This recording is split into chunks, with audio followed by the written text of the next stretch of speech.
안녕하세요. 저는 정신건강의학과 의사 장창현입니다. 저는 오늘 발달장애인 분들께서 정신과 정신과 약물 치료를 이용할 때에 아셨으면 하는 내용들에 대해서 말씀을 드리도록 하겠습니다. 네, 저에 대한 소개입니다. 저는 세 군데에 사흘연 회원 기간을 순회하면서 정신과 진료를 조금 다르게 하고 있고요. 이제 몸을 돌보는 선생님들 옆방에서 마음에 대한 돌봄을 드리고 있습니다. 저희 관심 분야는 다음과 같습니다. 정신의학의 문턱을 낮추는 것, 그리고 함께하는 의사결정, 약의 치료 결정에 대해서 함께하는 것이고요. 그리고 비판 정신의학, 정신의학을 조금 더 비판적으로 좀 더 잘 사용하려면 어떤 고민을 해야 될지, 그리고 기회가 되어서 최근에는 책을 번역하기도 했고요. 또 이제 오늘 말씀드릴 내용이기도 한 발달장애인 분들의 적절한 정신과 약물 사용에도 관심이 있습니다. 예. 그리고 뭐 성소수자 정신의학이라든지 뭐 힙합과 정신의학의 소통에 대해서도 관심을 갖고 있습니다.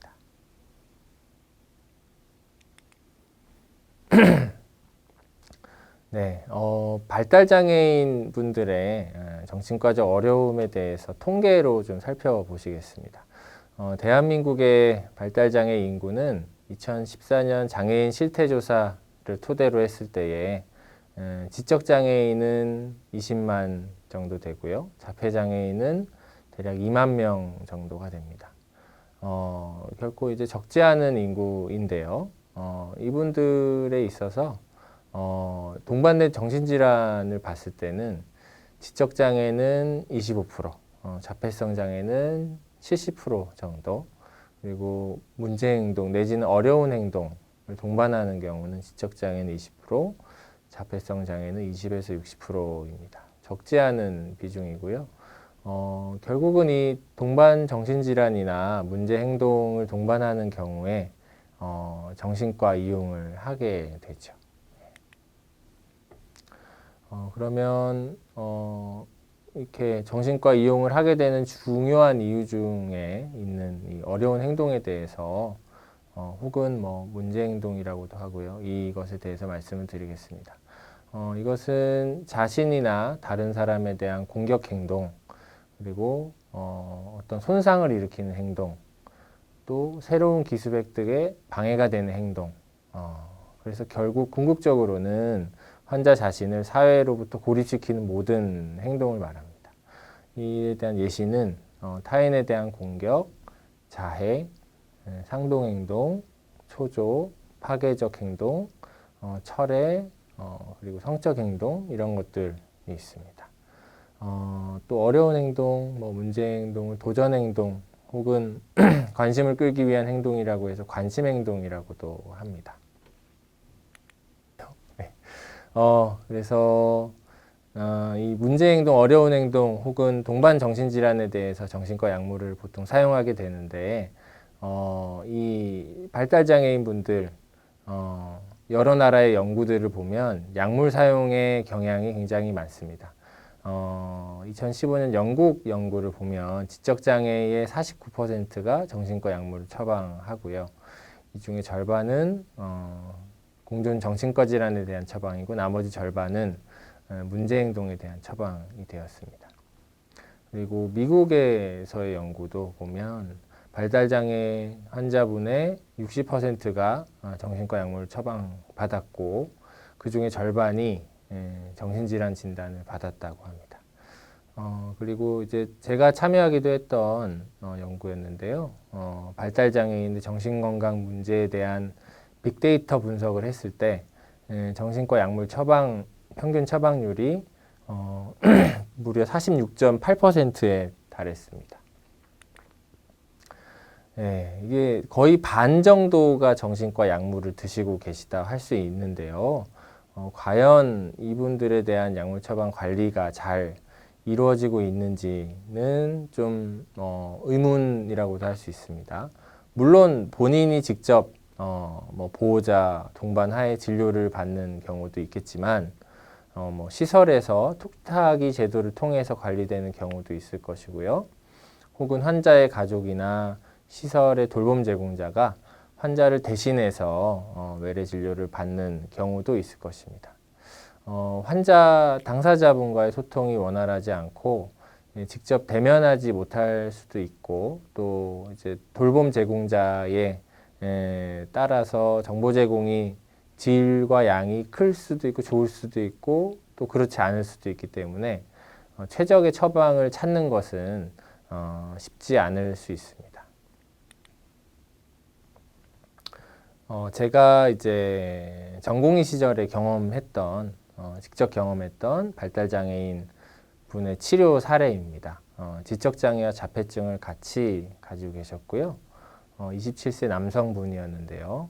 10대와 20대 때 공격성으로 2차례 정신과 입원한 경력이 있습니다. 그리고 이제 같이 돌보아주던 아버지, 누나의 사정으로 결국은 복지관에 입소하게 되었는데, 공격성으로 여기저기 이제 옮겨 다니게 된 거죠. 그러니까 일종의 이제 중복장애 사례라고도 할 수 있고요. 발달장애와 어떤 정신과적 어려움이 같이 있어서 적절한 좀 기관 시설을 만나지 못한 경우라고 할 수 있습니다. 그리고 마지막 정신과 입원 후에 정신과 입원을 또 이런 공격성 등의 문제로 하게 되었었는데 시설에 돌아가서 이제 외래 진료만 본 지 한 1년 정도 돼서 장폐색증으로 응급실을 통해서 소화기 내과로 입원을 했습니다. 소화기 내과에 입원을 했는데요.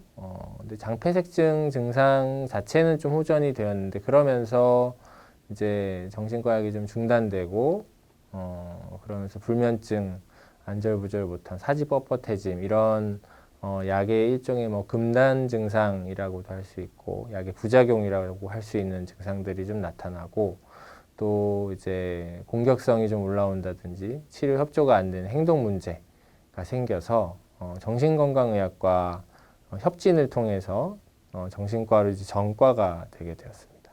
그래서 정신과 약의 효과와 부작용을 함께 모니터하면서 한 달에 걸쳐서 약물 조절을 한 사례였습니다. 이 사례에서의 이제 항정신병 약물의 부작용이 좀 있었지요. 그 장폐색증이 왔다고 했는데 정신과 약을 쓸 때 올 수 있는 흔한 부작용 중에 하나, 대표적인 것은 소화기 부작용이고요. 소화의 어려움으로 인해서 변비가 올 수도 있고 그 상태가 당사자의 몸 컨디션을 좀 살뜰하게 살피지 못하고 만성화가 되면 장이 이제 움직이지 않고 막혀버리는 장폐색증이 올 수 있는 거죠. 그리고 자불안석증도 좀 보였어요. 안절부절 못하는 그런 모습도 보이셨고, 그리고 근육이 좀 뻣뻣해지는 급성 근긴장 이상증도 보였습니다. 그러니까 이러한 여러 가지 정신과 약물의 부작용이 있을 수 있는 거고요.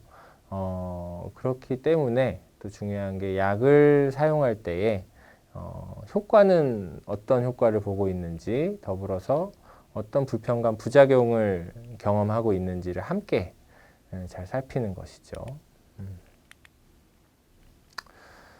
그래서 효과와 부작용을 같이 경험할 수 있기 때문에 약물 조정은 신중하게 해야 됩니다. 그리고 또 약 사용 중에 갑자기 중단하게 되면 어떤 반동 부작용, 금단 증상까지도 올 수 있기 때문에 더더욱이 이제 신중하게 약물을 처방하는 의사와 함께 상의를 해서 치료 결정을 해 나가야겠죠. 그래서 앞에서도 말씀드렸듯이 발달장애 환자분들의 경우에는 공존 질환이 있을 수도 있고요. 공존 정신과 질환이 있을 수도 있고 문제 행동도 있을 수 있어서 정신과 약물 치료를 많이들 받으십니다. 그런데 의사소통이 효율적이지 못하고 효과적이지 못하기 때문에 또 효과와 부작용을 판단하기에 어려움이 있을 수 있고요. 또 그렇기 때문에 약물의 사용 자체 그리고 어떤 약을 사용할지가 조금 더 고민이 되는 부분이 있을 수 있고 또 용량을 조절할 때도 어떻게 해야 될지 좀 고민이 될 수 있죠. 그렇기 때문에 이제 밑에 영어로 표현이 되어 있는데요. 스타트 로우, 고 슬로우라는 이제 원칙을 적용을 해야 됩니다. 이게 무슨 얘기냐면 약을 치료를 할 때, 약물 치료를 할 때에 낮은 용량에서부터 스타트 로우, 고 슬로우 천천히 그리고 약은 가급적 한 가지 약씩 이렇게 조절을 해야 되는 것이죠. 이런 좀 중요한 원칙을 갖고 이 약물 처방하는 정신과 의사는 접근을 하는 것이 좋습니다. 그리고 또 이제 돌봄 제공자에게 당사자에게는 물론이고요. 발생 가능한 부작용과 대처 방안에 대해서 말씀을 드려야겠죠. 모든 약은 부작용 가능성이 있을 수 있고 10% 안쪽에 그리고 부작용이 나타났을 때의 대처 방안은 약물의 용량을 잠깐 줄이거나 조금 줄이거나 혹은 부작용을 완화하는 약을 같이 사용하거나 아니면 치료약을 바꾸는 이런 전략들이 있을 수 있습니다. 그래서 그런 전략을 치료자와 함께 상의해서 또 결정해 가야 되는 거죠. 그리고 이런 어떤 흔한 부작용, 약을 사용하면서 가장 흔한 부작용 같은 것들은 이제 소화 불편감 내지는 어지러움, 어떤 소화의 불편감, 어지러움과 더불어서 근육계통의 어떤 불편함 이런 것들이 있을 수가 있는데 그리고 좀 중장기 부작용으로는 대사장애, 살이 찌거나 혹은 고지혈증이 오거나 아니면 혈당이 조절이 안 되거나 이런 것들을 꼭 미리 치료 현장에서 설명을 해야 되고 또 이런 어려움이 나타났을 때는 함께 대처를 해 가야 될 것 같습니다.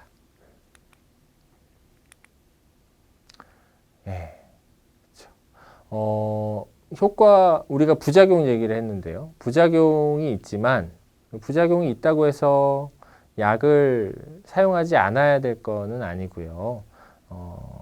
우리 당사자분들에게 있을 수 있는 정신행동 증상, 행동의 조절이 좀 안 되고 또 혹은 어떤 감당하지 못하는 어떤 마음 증상이 나타날 때에 정신과 약은 분명히 도움이 될 수 있습니다. 섬세한 관찰을 동반한 약물 치료는 교과서적으로 발달장애인 정신행동 증상의 효과를 발휘할 수 있다고 얘기하고 있고요. 이 약들을 잘 이용하려면 약물 사용에 대한 중요한 원칙들을 지켜나가는 것이 동시에 필요합니다. 2009년에 그 월드 사이키아트리 세계 정신의학회지에 발표된 지적장애인 문제행동 조절을 위한 정신과 약물 사용 원칙 가이드라인입니다. 여기에서 이제 굉장히 중요한 내용들이 담겨 있는데요. 약물을 처방할 때 주의할 점들은 다음과 같은 것들이 있습니다. 첫 번째는 약물 처방은 당사자의 최선의 이익을 위해서 사용되어야 한다는 것입니다. 당사자의 삶의 질을 높이기 위한 목적으로 사용이 되어야 한다는 것이고요. 어느 누구의 편의를 위해서 사용되지는 결코 말아야 됩니다. 그리고 약물 처방은 비약물적인 관리, 어떤 소통, 그리고 행동적인 접근 이런 것들이 들어감에도 불구하고 그 어떤 정신 행동의 어려움을 보일 때에 사용이 되어야 되는 것이죠. 그리고 비약물적인 관리와 함께 제공이 돼야 됩니다. 또한 가능한 경우에 비용과 효과성에 대한 근거를 고려를 해야 되고요. 이게 무슨 얘기냐면 어쨌든 모든 약은 효과가 있고 부작용이 있을 수 있는데 효과로 인한 이득 그리고 부작용으로 인한 불편감 이런 걸 견주어서 그 약을 사용할 만하다는 어떤 근거를 가지고 사용이 되어야 한다는 것이고요. 그리고 이전에 효과가 있었던 약과 그렇지 않은 약에 대한 정보, 기존에 이제 정신과 치료를 받은 경험이 있었다면 환자 보호자가 파악하고 있는 혹은 이전에 치료했던 의사가 파악하고 있는 약물들의 효과, 부작용 이런 것들을 좀 정보를 활용해서 응용해서 적용을 해야 될 것입니다. 그리고 이전에 사용했던 약물에서 어떤 받아들이기 어려운 부작용이 있었을 경우에는 그 세부 내용을 파악해서 적용을 해야 하고요. 또한 치료 계획에서 가용한 치료 방법, 그리고 어떤 방법은 또 적용이 어렵다, 이런 것들이 치료 계획에서 고려가 되어야 됩니다. 그리고 이제 적절한 가이드라인 하에 처방이 이루어져야 합니다. 근데 이제 우리나라 같은 경우에 물론 발달장애인 정신과 치료 가이드라인이 있긴 한데, 약물 사용에 대한 어떤 좀 중요한 원칙적인 부분이 제공이 된다기보다는 좀 어떤 비약물적인 치료의 내용을 좀 많이 무게가 가 있는 것 같아서 약물 치료에 있어서도 뭐 어떠한 고려점이 있는지 좀 우리가 치료하는 치료진도 그렇고 치료받는 당사자분들도 좀 실질적인 도움을 받을 수 있는 가이드라인이 좀 확립되었으면 하는 바람을 갖고 있습니다. 그리고 약물 처방이 된 후에 지켜야 될 점들이 있는데요. 일단 첫 번째는 적절한 신체 검진, 그리고 필요한 경우에 뭐 실험실 검사, 혈액 검사 같은 것들이 일정한 시간 간격을 두고 수행되어야 한다는 것입니다. 지적장애인 혹은 발달장애인 분들의 행동 어려움에 있어서 가장 효과적인 약 중에 하나는 항정신병 약물인데요. 항정신병 약물을 장기적으로 사용할 경우에 아까도 말씀드렸던 대사적인 부작용, 체중 증가, 혈당의 이상 이런 것들이 올 수가 있습니다. 그렇기 때문에 적절한 신체 검진 뭐 너무 어렵게 생각하실 필요 없고요. 키와 체중을 주기적으로 측정하고, 뭐 허리 둘레를 측정하고, 뭐 BMI를 계산하고 그런 것들이죠. 실험실 검사는 뭐 혈액 검사, 그래서 혈당 수치를 본다든지 콜레스테롤 수치를 본다든지 그런 것들이 이제 주기적으로 뭐 이렇게 체중 측정 같은 경우는 뭐 한 달에 한 번 정도, 그리고 혈액 검사 같은 경우는 뭐 6개월에서 1년에 한 번 정도는 검진 차원에서 시행이 되어야 할 것 같습니다. 그리고 두 번째는 어떤 우리 약을 사용할 때 적응증 밖의 사용이 있을 수 있죠. 아까 말씀드린 항정신병 약물 같은 경우에는 조현병 치료제로 기본적으로 개발이 된 약입니다. 근데 그런 약의 적응증 밖의 사용, 그러니까 어떤 문제 행동, 어려운 행동을 조절하고 좀 어떤 공격성이나 뭐 예민함을 좀 줄이기 위한 어떤 방안으로서도 활용이 될 수 있다는 것. 그리고 이 효과에 대한 어떤 근거적인 부분, 이런 것들을 좀 설명을 해야 가족분이 이제 처방전을 보고 당황하지 않을 수 있죠. 이런 정보를 진료실에서 미리 제공을 해야 할 것 같습니다. 그리고 어떤 약물 치료에 대해 결정할 핵심 인물, 중요 인물과 꼭 소통을 해야 되는 거죠. 약의 변화, 무슨 뭐 어떤 행동의 변화 이런 것들에 대해서 소통을 해야 합니다. 그 다음은 이제 치료 계획에 대한 정보를 제공하고 가능하다면 뭐 그에 대한 사본도 제공할 수 있겠고요. 그리고 효과 부작용을 평가할 어떤 객관적인 방법이 있는 것이 좋습니다. 그래서 뭐 어떤 자불안석증이나 근육계통의 부작용을 체크하는 어떤 척도 이런 것들이 있거든요. 그런 걸 적용하는 것도 좋을 수 있겠고요. 또한 뭐 일상에서의 뭐 문제 행동의 횟수, 하루에 몇 회, 뭐 일주일에 몇 회 이런 식으로, 그리고 뭐 이렇게 ABC적인 접근, 뭐 전 행동은 전 상황은 어떤 게 있었고 행동은 어떤 게 나왔고 결과는 어떻게 됐고 이런 것들에 대한 리포트를 일상에서 한 것이 또 치료 현장에 제공이 된다면 또 적절한 뭐 약물 처방에 좀 더 도움이 될 수 있고, 필요한 경우에는 필요시 처방, 응급한 상황을 대비하는 그런 처방도 나갈 수 있을 것입니다. 그리고 이제 지속적인 모니터링이 조절이 필요하겠고요. 가능하면 한 번에 한 가지 약물씩만 조절을 하는 것이 좋습니다. 또 이제 낮은 용량에서 시작해서 필요한 경우에는 천천히 증량을 해야 되고요. 그리고 가능한 한 낮은 용량으로 최소한의 시간 동안 사용이 되어야 합니다. 저는 이제 적어도 6개월에 한 번 정도는 약을 재평가해야 된다고 보고 있습니다. 이게 물론 이제 문헌으로도 근거가 있는 내용이고요. 그리고 약물 중단을 고려할 때는 또 고려해야 되고 또 그 이후에도 비약물적인 관리에 대한 탐색이 함께 이루어져야 합니다. 근데 이제 우리 현실에서는 소통을 하기가 참 쉽지가 않죠. 바쁘게 흘러가는 진료실에서 뭔가 좀 배제되는 느낌을 받고 또 가족도 어떤 약인지 묻고 싶은데 시간이 쫓겨서 감히 또 물어보지를 못하고 또 의사가 알아서 잘하리라는 판단에 이제 우리가 머물러 있는 경우가 많죠. 그래서 정신과 약물 치료 이것만은 좀 아셔야 되는 것이 이런 거죠. 저희 치료자는 잠재적인 부작용 그리고 약물 간의 상호작용 또한 부작용이 발생했을 때 대처 방법에 대해서 저희가 알고 가족분들에게 설명을 보호자에게 설명을 해야 됩니다. 그리고 약물 선택은 각각의 사례를 기반으로 해야 되는 것이고 이렇게 A라는 약이 뭐 어떤 분에게는 맞을 수 있지만 어떤 분에게는 맞지 않을 수 있고 이런 차이들에 대해서 고려를 해야 된다는 거죠. 그리고 의사와 환자의 그리고 보호자의 효율적인 소통을 기반에 두어야 합니다. 그래서 어떤 대원칙은 이것입니다. 모든 약물 치료는 효과와 부작용을 견주어서 사용해야 된다는 것이죠. 이 부분을 꼭 유념하셨으면 좋겠습니다. 제가 참고한 문헌은 다음과 같고요. 예, 경청해 주셔서 감사합니다. 예, 감사합니다.